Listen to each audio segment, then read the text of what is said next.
Hey guys, my name is Dice Rollin. Today we're going to be taking a look at one of the queerest horror movies to ever be made. The Rocky Horror Picture Show was based on a play written by Richard O'Brien. The screenplay for the movie adaptation was written by O'Brien and Jim Sharman, who also directed. It was released on August 15th, 1975. A newly engaged couple gets stuck in a storm and seek refuge in a nearby mansion. Little do they know that the people residing in this place will be some of the strangest characters they've ever met, but will also change their lives forever. So without further ado, this is my review of the Rocky Horror Picture Show.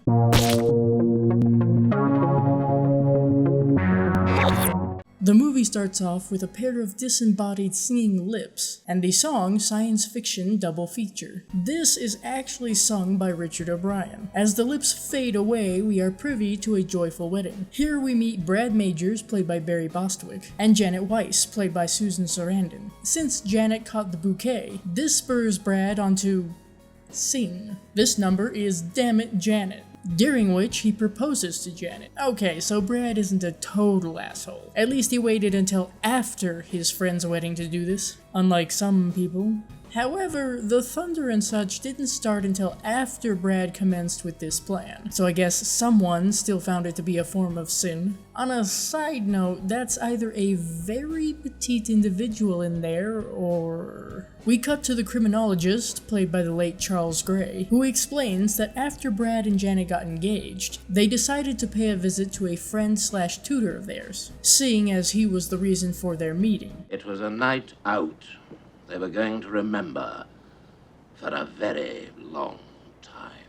On the way to their destination, the young couple reach a dead end, so they must turn around. In the process of doing so, one of their tires goes flat, which means that Brad must go look for help. Not wanting to be left behind, Janet follows along with him, and unfortunately, neither one of them can read, it seems. Song number 3, entitled Over at the Frankenstein Place, is sung by the two as they make their way through the pouring rain to the nearby castle. Upon reaching the front door, they meet the first of the castle's residents, Riff Raff, played by Richard O'Brien. Now obviously being greeted by someone who appears to be of the Igor gene pool doesn't exactly comfort them terribly. However, I would have an entirely different reaction. Finally, someone I can relate to. With a bit of an awkward and uneasy introduction out of the way, Riff Raff invites Brad and Janet inside. Yet another introduction to Magenta, played by Patricia Quinn, and another musical number. This time, it's The Time Warp, as Riff Raff and Magenta lead Brad and Janet further into the castle, where a party is currently taking place. Among the guests is Columbia, played by Nell Campbell, who seems to spend her pastime tap dancing, and bedazzling the fuck out of her clothes. After this energetic performance,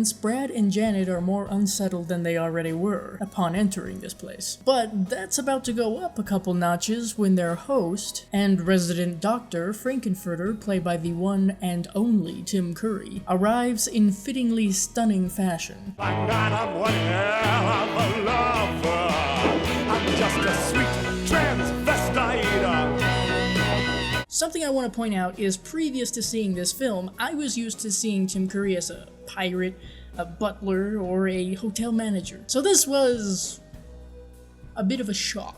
A full introduction to this character of characters is provided with the song Sweet Transvestite. Afterwards, we take a trip up to Frank's laboratory where he announces that he has discovered the secret to life, in a very Frankenstein-like fashion. Thus, Rocky, played by Peter Hinwood, is born, immediately providing the song Sword of Damocles, while running around the place and causing Frank to chase after his metallic ass. Receiving approval from most everyone on his creation, Frank proceeds with the number I Can Make You a Man, but is interrupted by Eddie, played by Meatloaf, thawing himself out enough to perform Hot Patootie, much to the utter thrill of Columbia, but disdain of Frank, who decides to channel Harry Warden. With that handled, Frank takes Rocky off to a private area for some one-on-one time, which leaves the party guests to go home and Brad and Janet to be taken to their separate rooms for the night. Later on, Frank slips into each of their rooms to continue his fun. At the same time, Riff Raff taunts Rocky to the point of him running off. A highly distressed Janet makes her way back to the laboratory where she discovers that Frank and Brad have just finished. She's not alone in the room though, as Rocky is hiding in his tank. Confused and betrayed, Janet does the only logical thing that comes to her mind. she sleeps with Rocky. This is also where we get the song Touch It, Touch It, Touch Me. You insist. With his creation somewhere unknown, Frank isn't exactly in the best of moods. To add some more tension to the situation, Dr. Everett Scott, played by the late Jonathan Adams, has arrived. Now Frank believes that both Brad and Janet arrived at the castle because they were sent to spy on him. However, Dr. Scott, after making a grand entrance, informs him that he came here not because he knew Brad and Janet were here, but because he was looking for Eddie. Why? Eddie happens to be my nephew. Time for one more surprise. Dr. Scott! Janet! Brad! Rocky! And now it's time for dinner. This being one of the most awkward dinners I've ever seen. We return to the subject of Eddie and his whereabouts, which prompts Dr. Scott to give some background on his nephew, in the form of the song Eddie, by the end of which it's revealed that they've all been eating meatloaf. Frank then chases Janet around to the key of Wise Up Janet Weiss. Everybody else follows them back to the lab where Frank manages to trap Brad, Janet, and Dr. Scott using the transducer. Using another device, the three of them are turned to stone. Unfortunately for Frank, it seems Columbia has had enough of him and his tendencies, so he does the same to her. Followed by Rocky, which leaves just Frank, Riff Raff, and Magenta to prepare for the floor show. Yeah, you heard me. A floor show in a castle with no audience in the middle of the night. Seems on brand. This is it. This is what conservative evangelicals are afraid of. Here we have Rose Tint My World, which gets interrupted by Riff Raff and Magenta. They tell Frank that they're essentially done with Earth and his shit. So they're taking over and going back to their planet. You know, in Space! Frank makes one last plea for his case by singing I'm Going Home. But it doesn't have the sort of happy ending he was aiming for, as Riff Raff tells him that he was referring to himself and Magenta as being the ones going home. Using his laser, he kills Columbia and Frank. Distraught by this, Rocky attempts to climb to safety with Frank's body, but Riff Raff lasers him too. He does, however, spare Brad, Janet, and Dr. Scott, allowing them to leave before they take off with the whole castle back to transsexual. Now, depending on what cut of the movie you have, there is a tiny extra song just after this called Superheroes, followed by a touch of monologue from the criminologist, and the credits roll. Where to begin? Rocky Horror Picture Show's plot is absolutely filled with callbacks, winks, nods, and tropes for horror and sci-fi fans. It's a musical by nature, so naturally the structure of it is going to feel pretty bizarre to people who are unfamiliar with musicals. This is another movie where if you go into it with certain expectations, you're either going to be disappointed or pleasantly surprised. It doesn't just bend certain rules, it breaks them. It manages to create this mix of sci-fi and horror that's just the right balance. And of course, you have a ton of camp and tongue-in-cheek humor. At no point does it take itself seriously, and because of that, it goes all out. How exactly am I to summarize Tim Curry's performance?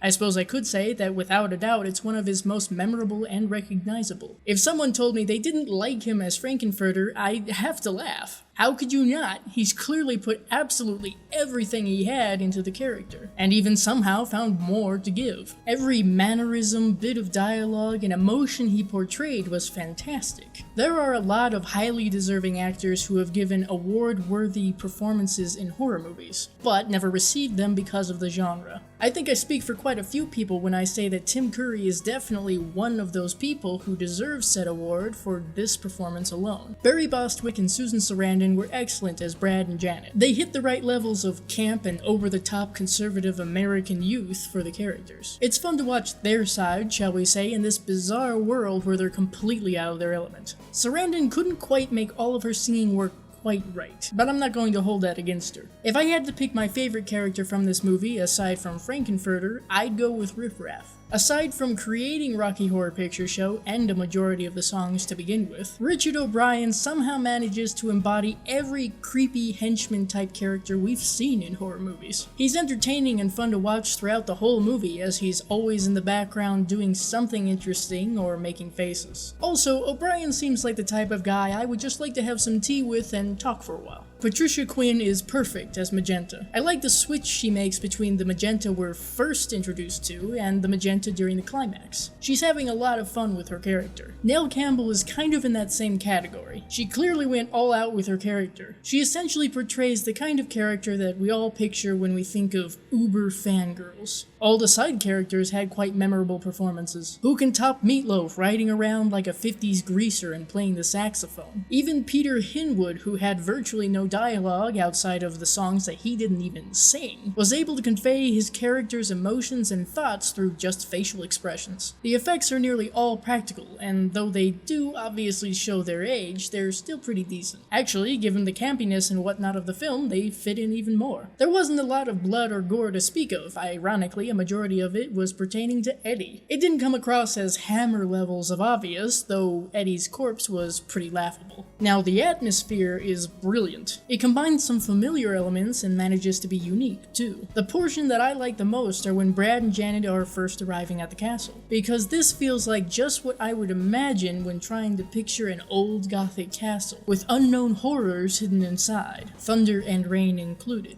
Time is also blended rather well throughout. There's elements of the 70s, of course, along with the 50s and 60s, and even older decades that pays homage to horror that came from those years. Clearly, we have to talk about the score and music.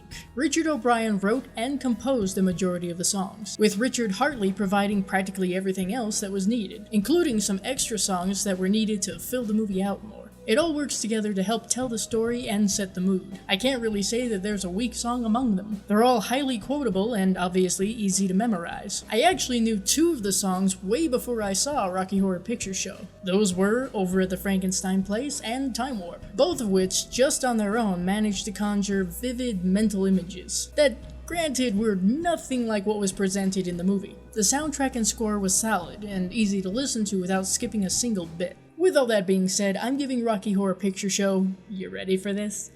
10 out of 10 bloody thumbs up. I really do feel like there's something for everybody in this film. I said before that it's rare for a live theater story to translate well to the big screen. Rocky Horror Picture Show is one of those exceptions. It's lovingly crafted and an absolute ton of creativity was poured into it by everyone involved. It had an immense amount of influence on cinema in the years after its release. It's also only grown in popularity since it premiered, and has become such a pinnacle of cult movie status. If you've ever been confused about why it's so popular, and what kind of influence it really has for people, then you should attend a live showing. It really is something special and amazing to witness. There's such dedication and love towards Rocky Horror Picture Show that fans cosplay, quote, memorize every line, interact with, and even act out the whole thing. Nothing else really compares to it. So if you haven't seen Rocky Horror Picture Show, then I would recommend it to fans of old sci-fi and horror films, musical fans, and every horror enthusiast in the LGBTQ+ community, and anyone who would like to take a strange journey. So I hope you enjoyed this video. If you did, give it a like to let me know. Don't forget to leave a comment down below telling me what you think of this movie, and if you have any suggestions for horror movies you'd like to see me review in the future. You can support the channel through my Patreon, where you would get exclusive content and early access to videos like this. Also, don't forget to share this video to help the channel grow, and subscribe for more videos like this. See you later.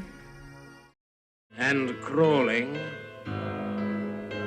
on the planet's face, some insects called the human race, lost in time